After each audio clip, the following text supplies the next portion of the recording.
今回の問題はこちら。令和4年秋問い36。オープンリゾルバを悪用した攻撃はどれか。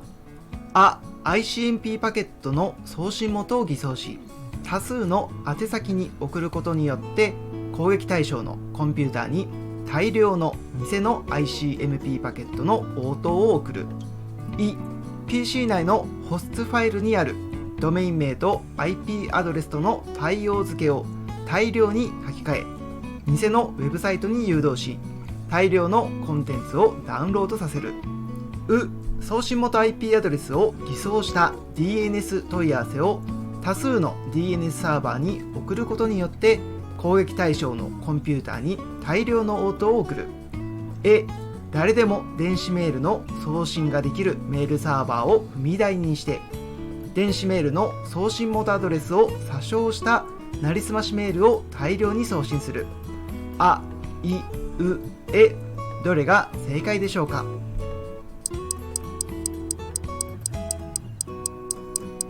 それでは正解の発表です。正解はう、送信元 IP アドレスを偽装した DNS 問い合わせを多数の DNS サーバーに送ることによって攻撃対象のコンピューターに大量の応答を送る。こちらがオープンリゾルバを悪用した攻撃です。それでは解説していきます。オープンリゾルバとはインターネットからの不特定多数の再起問い合わせに応答するキャッシュ DNS サーバーのことを言います。一言で言うと、誰でも使えるキャッシュ DNS サーバーがオープンリゾルバです。それでは詳しく説明していきます。オープンリゾルバの話をする前に DNS について少しお話をさせていただきます。 DNS とはドメイン名と IP アドレスを管理するシステムのことを言います。例えば皆さんは YouTube で動画を見ることがあると思いますが、 YouTube に接続するときにも DNS が利用されています。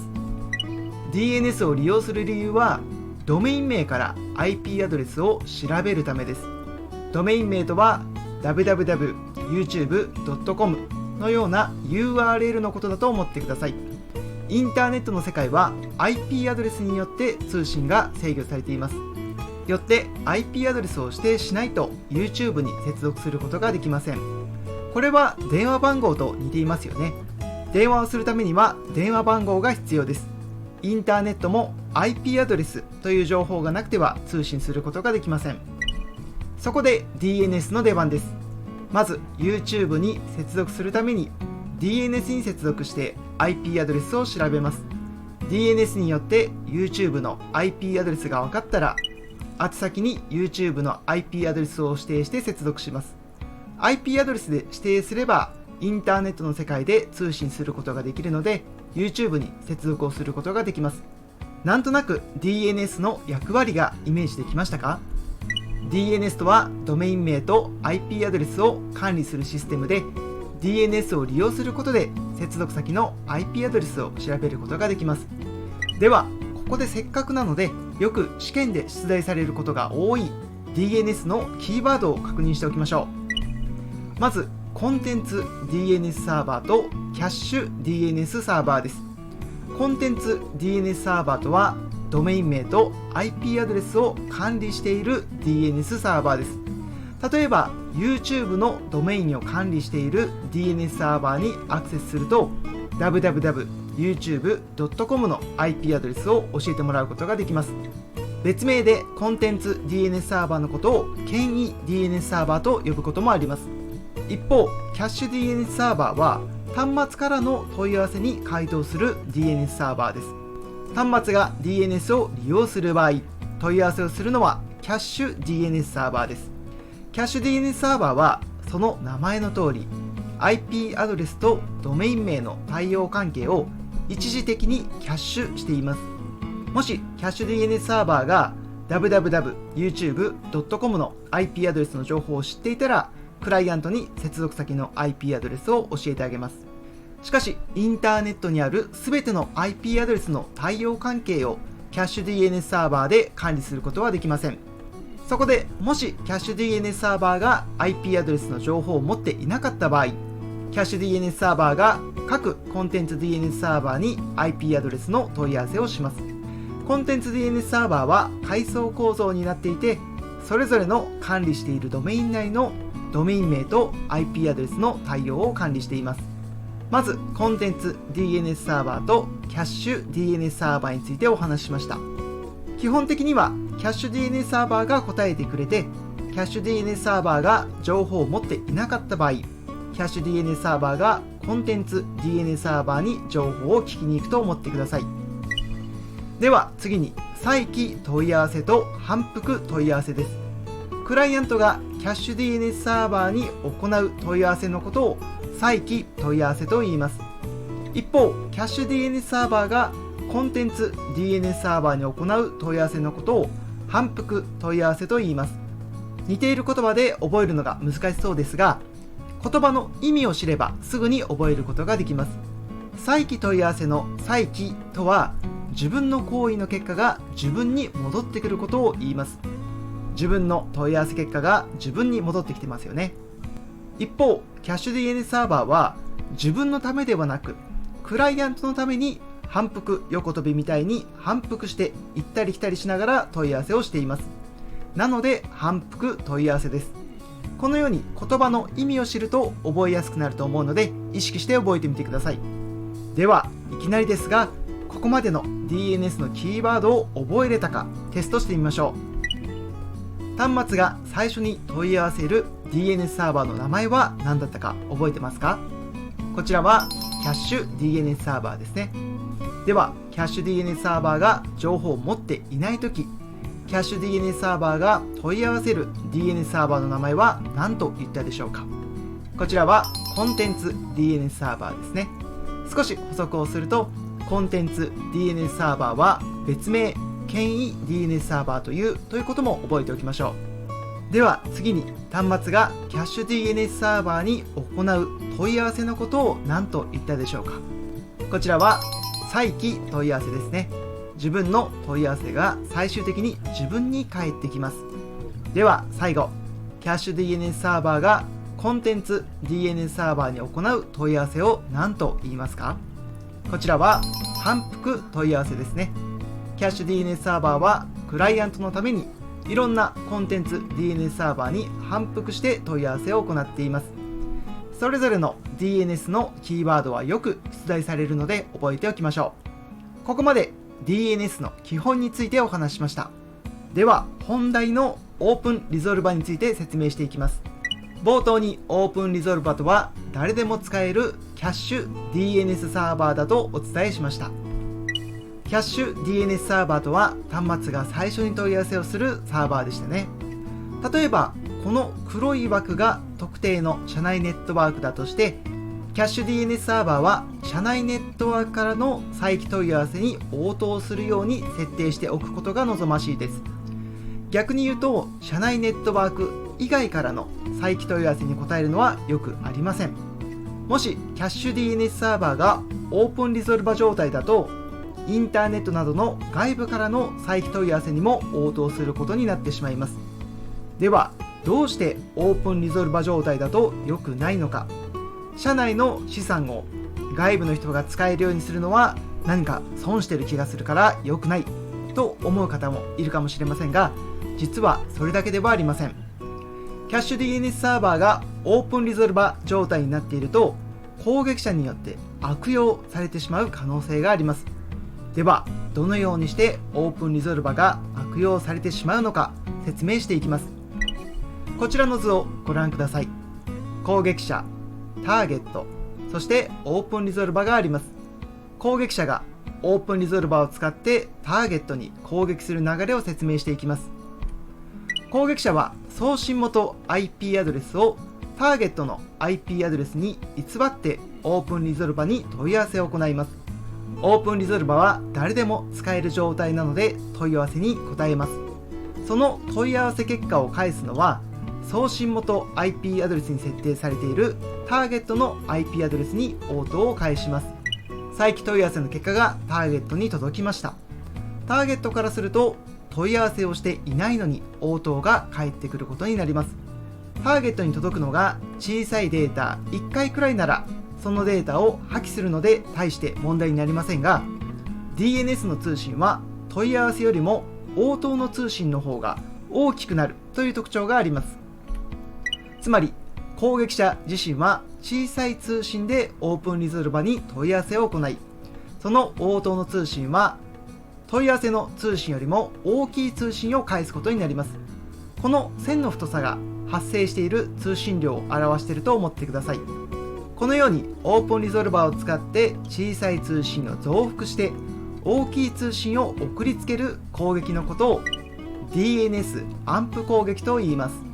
オープンリゾルバーをアンプのように利用して増幅して大きい通信を送りつけているということです。さらに送信元を偽って問い合わせを行うことで DNS の応答を送りつけることができるという特性から DNS リフレクション攻撃という場合もあります。リフレクションとは反射という意味です。 DNS の通信を反射させてターゲットに送りつけることができています。攻撃者はオープンリゾルバーを悪用して DNS アンプ攻撃や DNS リフレクション攻撃に利用しています。ここで少しまとめましょう。オープンリゾルバーとは誰でも使えるキャッシュ DNS サーバーでしたね。さらに言葉を付け加えるとすると、攻撃に悪用されてしまう状態の誰でも使えるキャッシュ DNS サーバーがオープンリゾルバーです。どんな攻撃に悪用されてしまうかというと、 DNS アンプ攻撃や DNS リフレクション攻撃に悪用されてしまいます。ここまでオープンリゾルバーについてお話ししました。最初の問題を見直してみましょう。オープンリゾルバーを悪用した攻撃はどれか。正解は送信元 IP アドレスを偽装した DNS 問い合わせを多数の DNS サーバーに送ることによって攻撃対象のコンピューターに大量の応答を送る。こちらがオープンリゾルバーを悪用した攻撃です。オープンリゾルバーバッチリ理解できましたか？それでは間違い選択肢も確認しておきましょう。の選択肢 ICMP パケットの送信元を偽装し多数の宛先に送ることによって攻撃対象のコンピューターに大量の偽の ICMP パケットの応答を送る。これは何の攻撃ですか？これは ICMP フラット攻撃の説明ですね。 ICMP はピングで利用されるプロトコルです。皆さんピングはよく使いますよね。特定の宛先に対してピングコマンドを行うと、その宛先がピングの応答を許可する設定になっていれば応答してくれます。この仕組みを悪用したのが ICMP フラット攻撃です。攻撃者は送信元を偽装して多数の宛先に送るとありますよね。攻撃者は特定のツールなどを使って多数の宛先に ICMP パケットを送ります。この時の送信元 IP アドレスがターゲットの IP アドレスになっています。攻撃者の IP アドレスは X なのに送信元を A に偽装していますよね。偽装された ICMP パケットを受け取った機器はそれぞれターゲットの IP アドレス A に対して応答を返してしまいます。 IP アドレス A のターゲットには関係ないパケットが大量に届くことになります。これが ICMP フラット攻撃です。では次の選択肢も確認しておきましょう。の選択肢 PC 内のホストファイルにあるドメインと IP アドレスとの対応付けを大量に書き換え偽のウェブサイトに誘導し大量のコンテンツをダウンロードさせる。これは何の説明でしょうか？これはファーミング攻撃の説明です。ファーミング攻撃という言葉を初めて聞く人もいるかもしれませんので、名前の由来からお話しします。ファーミングとは洗練されたを意味する言葉と農場経営を意味する言葉を掛け合わせた造語です。事前に攻撃の種を仕掛けて攻撃をすることからこのような名前になっています。ではどのような攻撃なのか見ていきましょう。最初の DNS の基本でお話ししたようにインターネットで通信するには IP アドレスの情報が必要でしたよね。そして DNS が IP アドレスの情報を教えてくれます。しかし IP アドレスの情報を教えてくれるのは DNS だけではありません。ホストファイルというファイルでもドメイン名と IP アドレスの対応関係を管理しています。ホストファイルは皆さんが利用しているパソコンの中に個別に存在するテキストファイルです。基本的にパソコンは DNS に問い合わせをする前に自分が持っているホストファイルの情報を確認します。どうして DNS があるのにホストファイルという仕組みがあるのかというと、 DNS が生まれるよりも前にホストファイルが利用されていたという背景があります。昔はそれぞれの端末がホストファイルを使ってドメイン名と IP アドレスの対応関係を管理していました。しかし端末それぞれでホストファイルを使って管理するよりも集中管理した方が楽だよねということで DNS ができました。じゃあ今はホストファイルが使われないのかというと、そうではありません。今でも利用されています。例えば接続テストにホストファイルを利用することがあります。 DNS サーバーの情報を更新すると DNS を参照している全体に影響が出ます。一方、特定の端末のホストファイルを変更すれば影響範囲がその端末だけになるので、安心して接続テストをすることができます。少し脱線してホストファイルについてお話をしましたが、ここからファーミング攻撃についてお話しします。攻撃者はマルウェアなどを使って勝手にホストファイルの情報を書き換えます。ホストファイルの情報の書き換え行為がいわゆる攻撃の種まきに該当します。種が発芽する瞬間は利用者が書き換えられたホストファイルの情報をもとに接続しようとした瞬間です。利用者の端末が参照するのは DNS より前にホストファイルの情報を参照するので、ホストファイルで書かれている情報に従って攻撃者によって書き換えられた IP アドレスに誘導されて接続されてしまいます。利用者は意図しない接続先に接続を強制されて、そこで攻撃者の用意された偽サイトに個人情報を入力してしまったり、悪意のあるコンテンツをダウンロードしてしまい被害を受けてしまいます。これがファーミング攻撃です。ファーミング攻撃は農場経営が由来の攻撃で、ホストファイルを書き換えるという種をまいて悪意のあるウェブサイトに誘導する攻撃だと覚えておきましょう。では次の選択肢も見ておきましょう。誰でも電子メールの送信ができるメールサーバーを踏み台にして、電子メールの送信元アドレスを詐称したなりすましメールを大量に送信する。これはどんな攻撃でしょうか。これはオープンリレーに関する説明ですね。オープンリレーとは誰からのメールも送信してしまうメールサーバーのことを言います。攻撃者はオープンリレーを利用することで送信元ドメインを偽ってメールを送ることができるようになります。例えば B ドメインのメールサーバーがオープンリレーのメールサーバーだとします。 Z ドメインにいる攻撃者は B ドメインのオープンリレーのメールサーバーを使って A ドメインにメールを送ります。すると A ドメインにいるユーザーは B ドメインからメールが送られてきたと判断します。このようにオープンリレーのメールサーバーを利用すると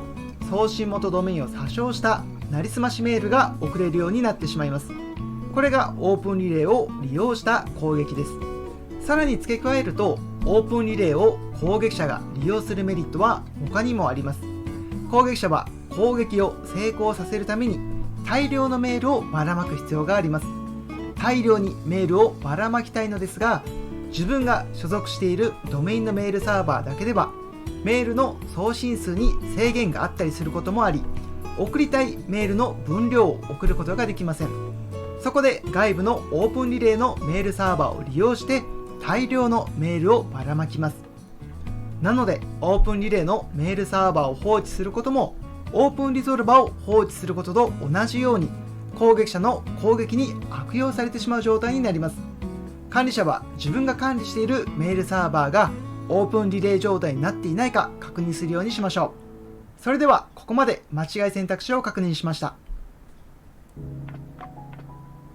今日も勉強お疲れ様です。ここで少し休憩しましょう。お茶やコーヒーを飲みながらリラックスしてお話を聞いてください。今回はオープンリゾルバについて勉強しました。